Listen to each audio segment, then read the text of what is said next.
Hi there, welcome to No Nonsense Whiskey. My name's Vin PF, and on today's episode we've got a Canmore, and this is the Ardmore 10. Now it's been a minute since I've done a review because I accidentally took the month of August off. Didn't mean to do it, just happened that way. I set myself the target recently in the last couple of years where instead of putting out a video every week, no matter what happens, if it can't happen for whatever reason, or if I'm having some kind of burnout issues and whatnot, I don't beat myself up about it anymore. I just don't make the video, and that's what happened in August. Just did a little bit too much in the run up to July, and just needed a break from recording. There you go. Hopefully the YouTube algorithm is satisfied with me coming back now, but here I am with another review for you covering another Canmore. Now I've been covering a bit of Canmore recently. I did the Bunnahabhain fairly recently. Probably should have done more of them by now, but obviously with the break, that's it. But I'm starting again at the bottom of the range, and we're going to hit the Ardmore 10-year-old. Now, as always, we talk about the independent bottler as well. If you've caught my other videos, you'll know some of this already. But we're talking about Canmore here, which is a Charles Edge company. Canmore is an old Scottish king. You can look up more about that, but really it doesn't really matter in terms of the kind of independently bottled vibe. It's just a story that they've decided to kind of go with on it. There's the actual whiskies they pick don't really have any kind of bearing on that at all, but it's a nice little looking bottle.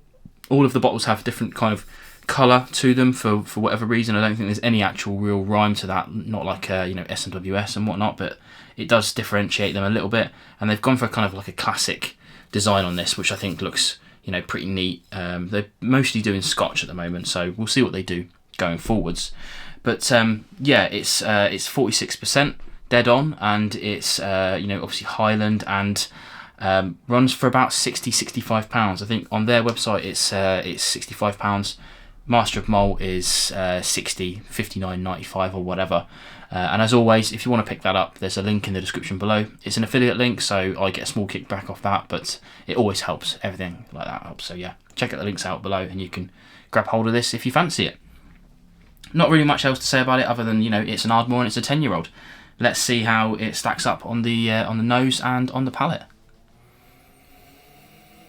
Now I think it's got a pretty interesting nose. The Ardmore's not a distillery I'm really well versed in. I've tried obviously their OB Legacy, which I actually quite like for the price, pretty good. But this has got a really lovely nose. It's initially very vanilla forwards, but there's a kind of like a herbal element to it, knocking around in the backside.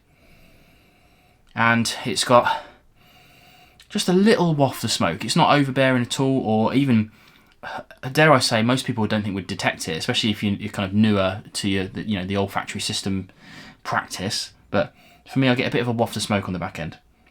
Let's try on the palate.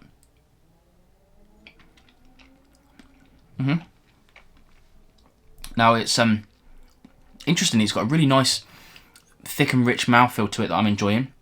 One more quick sip. Now it's the sweetness tends to coat the tongue quite quickly. I'm getting more of those kind of vanilla-y vibes going on, but that gives way to more of that smoke quite quickly. It's kind of like it's almost like a smoky custard vibe I'm getting off of this. Now once that sweetness has dissipated a little bit, it morphs into the kind of more peatier side of things. So it's not really heavy, but it's definitely more vegetal and much more herbal on the back end.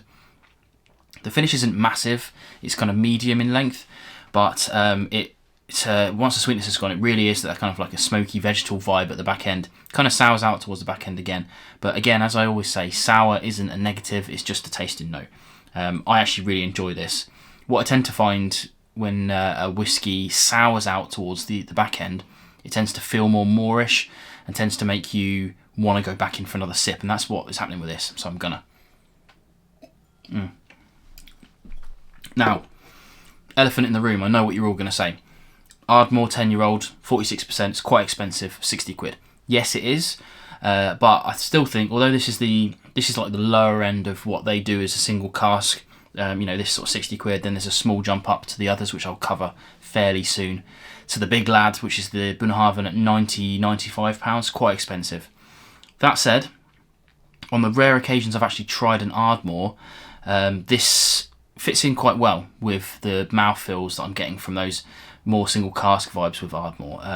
It's definitely a step up from the standard OBs, the legacy and whatnot. Yes, it's 100%, infinitely better than that 20 quid versus the 60. But it's definitely a tough sell, is what I'm trying to say. It's definitely a tough sell to make you go, right, this is the one that I'm going to try. It's not my favourite in the range by any stretch. It's not my least favourite either. They're all pretty good, is what I will say. They're all pretty good. What I would say as a final thought is it definitely surprised me.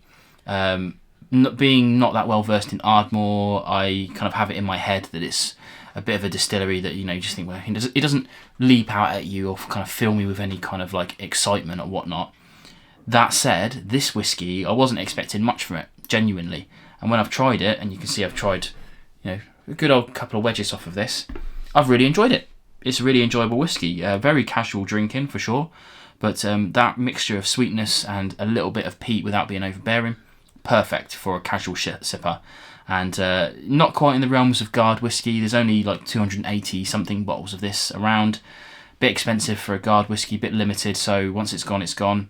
But definitely one of those ones that you should have kind of no real worries about sipping along to. But yeah, if you've tried this, let me know. I know it's been around social media a fair amount, but if it's piqued your interest, then check out the links in the description. But in any case, I'll see you on more videos in the future.